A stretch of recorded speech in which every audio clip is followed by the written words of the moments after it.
अस्सलाम वालेकुम नाज़रीन, आप देख रहे हैं ZH न्यूज़ में हूं ज़हीर अहमद। नाज़रीन, थोड़ी सी अपडेट्स देंगे आपको जंग के हवाले से कि क्या सूरत हाल है और इस वक्त कौमी सलामती कमेटी पाकिस्तान की उसने क्या फ़ैसला किया है, उस पर भी अपडेट देंगे। लेकिन आज ही के दिन एक और फैसला भी आया है सिविल का मिलिट्री कोर्ट्स में ट्रायल का, और ये आना चाहिए था आज के दिन। इसके ऊपर भी बात करेंगे और कुछ सवालात उठाए हैं नसीम ज़ाहिरा ने, वो भी आपको बताते हैं। तो सबसे पहले हम शुरू करते हैं कौमी सलामती कमेटी का इजलास। जैसे कि रात को पता था कि सुबह 10 बजे होना है, तो बिल्कुल कौमी सलामती कमेटी का इजलास हुआ और उसमें यह फैसला किया गया है कि पाकिस्तान की आर्मी को और पाकिस्तान की अफवाज को भरपूर एक आज़ादी दी गई है कि वो जिस तरह भी चाहेंगे, जैसे भी चाहें, इंडिया को जवाब दे। अब देखना यह है कि जिस तरह इंडिया ने पाकिस्तान की इंटरनेशनल बॉर्डर को वायलेट करते हुए यहाँ पे मिसाइल दागे हैं, ये इसका जवाब मिसाइल से दिया जाता है या कैसे दिया जाएगा, ये फैसला तो जो फैसला साज हैं वो करेंगे। लेकिन फैसला उन्हें करना पड़ेगा क्योंकि उसकी वजह यह है कि पाकिस्तान की आवाम के अंदर भी इस वक्त गुस्सा भी है।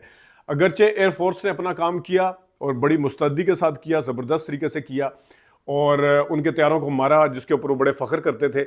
लेकिन पाकिस्तान में इस वक्त गुस्से की शदीद लहर इस हवाले से है कि एक तो मासूम बच्चे और औरतें वो शहीद हुई हैं, उसके साथ साथ 3 मसाजिद को शहीद किया गया है। और मैं साहबज़ादा जो है जज्बात के हवाले से अगर बात करूं या मैं बता पाऊं, PTI के रहनुमा हैं साहबज़ादा हामिद रज़ा साहब। उन्होंने कहा है कि अगर उन्होंने हमारे पे 24 मिसाइल दागे हैं तो हमें उनके ऊपर 48 मिसाइल दागने होंगे और उनके डैम को उड़ाना होगा, क्योंकि नीलम जेलम जो प्रोजेक्ट है उसके ऊपर जो हमला किया है, हम तो ये सुन रहे थे वज़ीर दिफा से पिछले हफ्ते, उन्होंने 4-5 दिन पहले कहा था कि पानी बंद किया है ट्रीटी और इसको हम जंग के तौर पे लेंगे और पाकिस्तान जो है अगर इस तरह का कोई मसला हुआ तो पाकिस्तान पहल करेगा और पाकिस्तान उनके डैम तबाह करेगा। अब ये वाले बयानात जो हैं दोबारा से सोशल मीडिया के ऊपर चलाए जा रहे हैं क्योंकि उन्होंने इन पाकिस्तान ने तो अभी हमला नहीं किया था लेकिन उन्होंने ज़रूर हमला किया है, तो इसका जवाब कैसे दिया जाएगा ये भी आने वाले दिन बताएंगे। और जो हमारी सिविल क़यादत है उसको भी सामने आना पड़ेगा, खुल के मजम्मत करनी पड़ेगी, जिस तरीके से जवाब दिया जाना चाहिए उस तरह सफारती लेवल के ऊपर जवाब दिया जाए और इंडिया का नाम लेके, मोदी का नाम लेके भी उसकी मजम्मत की जानी चाहिए। सीनियर सहाफ़ी हैं नसीम ज़ाहिरा साहबा, बड़े अरसे से प्रोग्राम करती हैं, उन्होंने क्या कहा है, अक्सर वो इंडियन सहाफ़ियों को भी इंगेज कर रही होती हैं। उन्होंने कहा है कुछ सवालात उठाए हैं। उन्होंने कहा है कि कौमी सलामती कमेटी में क्या ये सवालात उठाए गए हैं, ये सवाल नसीम ज़ाहिरा साहबा पूछ रही हैं। इंडिया ने पाकिस्तान के इंटरनेशनल बॉर्डर की खिलाफ वर्जी करते हुए और पाकिस्तान के टेरिटरी के अंदर वो उसने पेनिट्रेट किया है, यानी कि हमारी जो ज़मीन है सरजमीन उसके ऊपर आके उन्होंने पेनिट्रेट किया है और मारा है, मतलब मिसाइल दागे हैं। इंडिया के एग्रेशन की वजह से 26 शहादतें हुई हैं और इंडिया ने फॉल्स फ्लैग जो उसका एग्रेशन है उसका जो ड्रामा रचाया है। क्या पाकिस्तान की मिलिट्री ने मुनासिब और ऐसे इकदाम करने के लिए कुछ उनके पास है? उन्होंने बताया कि क्या इकदाम करने हैं ताकि इंडिया इस तरह की कार्रवाई जो है वो दोबारा ना कर सके। और इसी तरह से उन्होंने कुछ और भी सवालात उठाए हैं, इन सवालात को भी एड्रेस किया जाना चाहिए। और ये कहना कि हम अमन करेंगे या हम सुकून करेंगे या सफ़ेद झंडे के ऊपर उनके जाएंगे कि जनाब बस सफ़ेद झंडा उन्होंने लहरा दिया है। तो मिसाइल जो हैं पाकिस्तान के पास भी हैं, एक से एक मिसाइल है, आए रोज़ उनके तजर्बे भी होते रहते हैं, देखते हैं कि वो उन मिसाइलों को कब इस्तेमाल किया जाएगा। एक तो ये है। दूसरा, आज ही के दिन एक फ़ैसला आया जो कि आज के दिन आना था लेकिन क्योंकि लास्ट गुज़िश्ता रात को जंग हो गई, जंग शुरू हो गई, वो फ़ैसला अभी भी आना चाहिए था या थोड़ा सा उसको रोक लेना चाहिए था, वो रोका क्यों नहीं गया, इसके ऊपर बड़े सवालात उठ रहे हैं।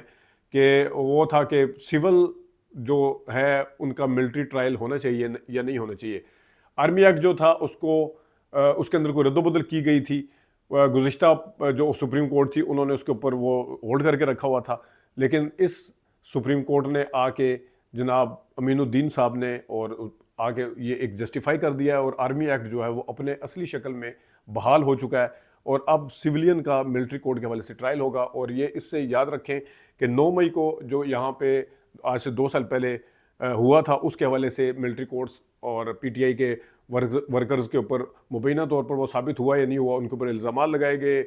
उस हवाले से कहा गया कि इनका ट्रायल जो है वो अदालतों के अंदर मेन में पता नहीं प्रोसिक्यूशन नहीं है, फलाना है, कमज़ोरियाँ हैं, ढींगना है, और उसको फिर मिलिट्री कोर्ट्स वाली साइड पे लेके जाया गया। ये फैसला जो है आज के दिन आना चाहिए था, जब जिस वक्त इज़हार यकजहती की ज़रूरत है, जिस वक्त आप सबसे तवक्को कर रहे हैं कि आप एक कौम हो के खड़े हों। और इसी वजह से अलीमा खान साहिबा ने भरपूर तरीके से इसका जवाब दिया है। उन्होंने कहा कि इंडिया ने गुज़िश्ता रात हमला किया है, जिसका जवाब पाकिस्तान ने ये दिया है कि सिविल का मिलिट्री कोर्ट ट्रायल करेंगी। ये इंडिया को जवाब दे दिया गया है। ये यानी कि उन्हें सार्केस्टिक वे में उन्होंने कहा है और इसके ऊपर शदीद तनकीद किया। तो आज के दिन इस फैसले को आना चाहिए था, नहीं आना चाहिए था, इसको रोक लेना जाना चाहिए था। माजी में भी हालात के मद्देनज़र रखते हुए हालात को कुछ इस तरह की चीज़ें आती रही हैं कि फ़ैसले पोस्टपोन होते रहे हैं। अगर ये पहले से प्लान था तो इंडिया का तो अटैक पहले से प्लान नहीं था, वो उसने तो अचानक किया। तो इस वक्त पाकिस्तान के अंदर इज़हार यकजहती की ज़रूरत थी। ये कटा किसने खोला, ये क्यों हुआ आज के दिन, इसके ऊपर देखा जाना चाहिए कि इसको रोका क्यों नहीं गया।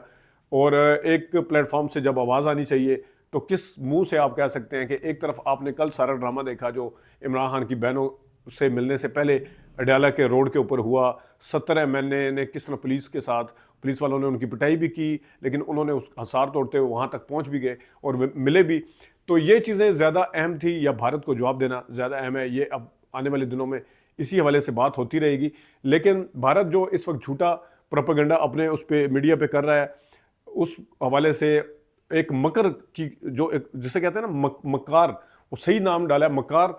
शहबाज शरीफ ने कहा है कि मकार दुश्मन है, तो मकार दुश्मन के क्या सफ़ेद झंडे लहराने से आप ये समझ जाएं कि सरेंडर है? वो मकार दुश्मन आपके घर में आके मिसाइल मार के जाए और जब बदला लेने का टाइम आए आप सफ़ेद झंडा लहरा दें, उसको क्या सरेंडर समझा जाएगा? आप कहते हैं कि वो शिकस्त मान गया है। वो शिकस्त कैसे मान गया? उसने 6 जगह पे या 9 जगह पे, जितने भी जगह पे, मुख्तलिफ जगह पे पता नहीं 24 मिसाइल मारे और वो जाके हिट हुए जगह पे जहाँ पे सिविलियन आबादी थी। अभी उनके जनाजे वगैरह भी हुए हैं सारे, आपने देखी भी होगी फुटेज।